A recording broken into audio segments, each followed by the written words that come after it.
नमस्कार दोस्तों, मेरा नाम दीपाली है और मैं ब्लेसिंग टीम भुवनेश्वर से हूँ। दोस्तों, हम अब तक बात कर रहे हैं व्लादिमीर मिग्रे की रचना एनेस्थीसिया के भाग 9 who lights the new star के 5वें खंड में, जिसमें एनेस्थीसिया और लेखक के बीच सेक्स की बातों को लेकर चर्चा भी हो रही है और बहस भी हो रही है। अब तक मैंने आपको बताया किस तरह एनेस्थीसिया ने दार्शनिक वर्ड्स का शब्द का उपयोग करके लेखक को समझाने की कोशिश की। तो आइए जानते हैं कि ये दार्शनिक है क्या। एनेस्थीसिया ने कहा कि वे जो भी लोग पशु वैज्ञानिक होते हैं या माली होते हैं, वह सब भी कहीं ना कहीं पशु और पेड़ पौधों से बात करते हैं, लेकिन वो अवचेतन मन में करते हैं और उसको समझ नहीं पाते। कभी ना कभी इस बात को वह ज़रूर समझेंगे। लेखक ने कहा, अब यह दार्शनिक क्या है? आप बहुत ज़्यादा जानते, बहुत से विषयों पर जानकारी रखते हैं एनेस्थीसिया, पर आप किताब नहीं पढ़ते।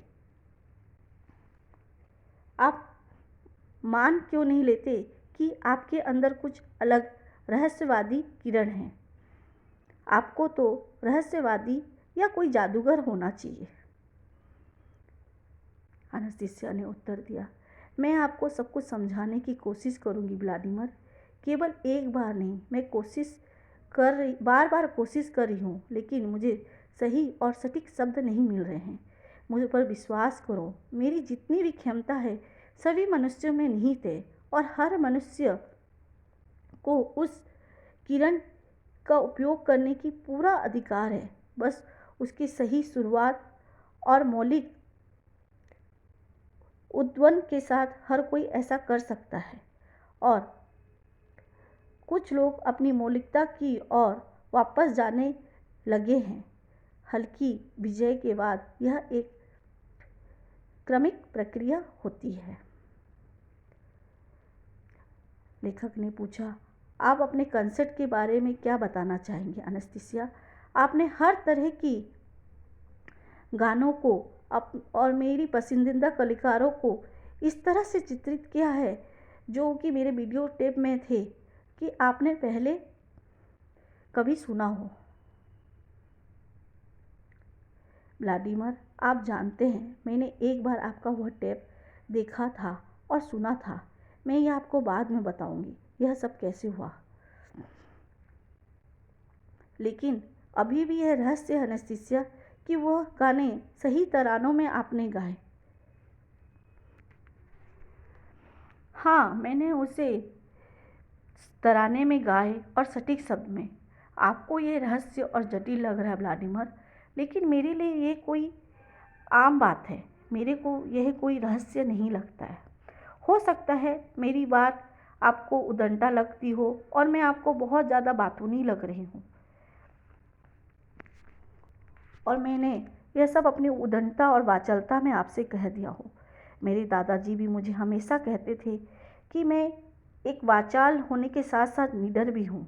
कृपया व्लादिमीर, यही सच है, और एनेस्थीसिया के इस कृपया शब्द ने मुझे एक मानवीय चिंता दिखी, और शायद यही वजह है कि मैं एनेस्थीसिया के प्रति मेरे मन में जो डर था वह जाता रहा और मेरी सारी संवेदनाएं एनेस्थीसिया से प्राप्त होने वाले मेरे बेटे से जुड़ गई। ठीक है एनेस्थीसिया, मैं अब भयभीत नहीं हूँ, लेकिन जैसा कि आपके दादाजी ने कहा कि आप निडर हैं, आप थोड़ा सा संयमित होते हुए सब बात मुझे कहें। हाँ व्लादिमीर, मेरे दादाजी ने संयमित होने के लिए कहा था, पर यहाँ लगातार बोले जा रही हूँ क्योंकि मुझे ऐसा लगता है कि मैं आपको सब कुछ बता दूं, और मेरे अंदर यह तीव्र इच्छा है कि मेरे अंदर जितनी भी जानकारी है सब आपको बता दूं और आपके द्वारा पूरी दुनिया को यह पता चले। एनेस्थीसिया ने खुद से सवाल किया कि क्या मैं एक चैट बॉक्स हूँ, और हंसते हुए कहा, लेकिन मैं संयमित होने की कोशिश करूँगी और उन्हीं शब्दों को बोलूँगी जो आप समझ सके।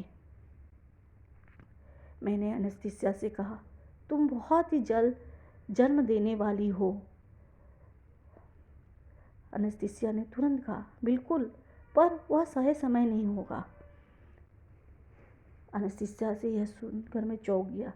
आपका क्या मतलब? यह सही समय पर नहीं होगा एनेस्थीसिया? एनेस्थीसिया ने प्रत्युत्तर में कहा, आदर्श रूप से प्रजनन गर्मियों में होना चाहिए, जब प्रकृति पोषण के लिए मदद कर सकती है। तब आपने इतना जोखिम भरा निर्णय क्यों लिया, जो आपके और हमारे बच्चे के लिए जोखिम भरा हो? चिंता मत करो व्लादिमीर, कम से कम हमारा बच्चा तो जीवित रहेगा। मैंने एनेस्थीसिया से प्रश्न किया, और तुम? एनेस्थीसिया ने कहा, मैं बसंत तक अपने आप को संभाल के रखने की कोशिश करूंगी और सब कुछ खुद से फिर समायोजित करेगा। एनेस्थीसिया ने अपने जीवन के लिए बिना दुख और भय से कहा। उसके बाद वह दौड़कर छोटे से झील में कूद गई। सूरज की रोशनी में पानी का फव्वारा आतिशबाजी की तरह उड़ान भरता हुआ ऊपर की और आकाश की तरफ उड़ा और नीचे सतह में जब वह गिरा तो एक चिकने दर्पण की तरह चमक रहा था। कुछ 30 सेकंड के बाद एनेस्थीसिया के शरीर ने उस सतह को वो अपने अंदर समेटने लगी। वो पानी में पूरी तरह लेट गई। उसकी हथेली ऊपर की तरह मुड़ी हुई थी और मैं किनारे पर खड़ा होकर उसे देखते हुए सोचने लगा, क्या तब भी गिलहरियाँ एनेस्थीसिया की उंगली की इशारों को समझ पाएगी जब वो अपने बच्चों के साथ इस जंगल में आश्रय ले रहेगी? क्या उसे अपने जान पहचान या मित्रों से सहायता मिलेगी? क्या उसके शरीर बच्चों को गर्मी देने के लिए पर्याप्त गर्मी होगी? थोड़ा और ऊपर उठो व्लादिमीर, अगर मेरे शरीर ठंडा हो जाएगा और बच्चों को खाने के लिए कुछ नहीं मिलेगा तो वह रोना शुरू कर देगा, जो प्रकृति को जगा देगी।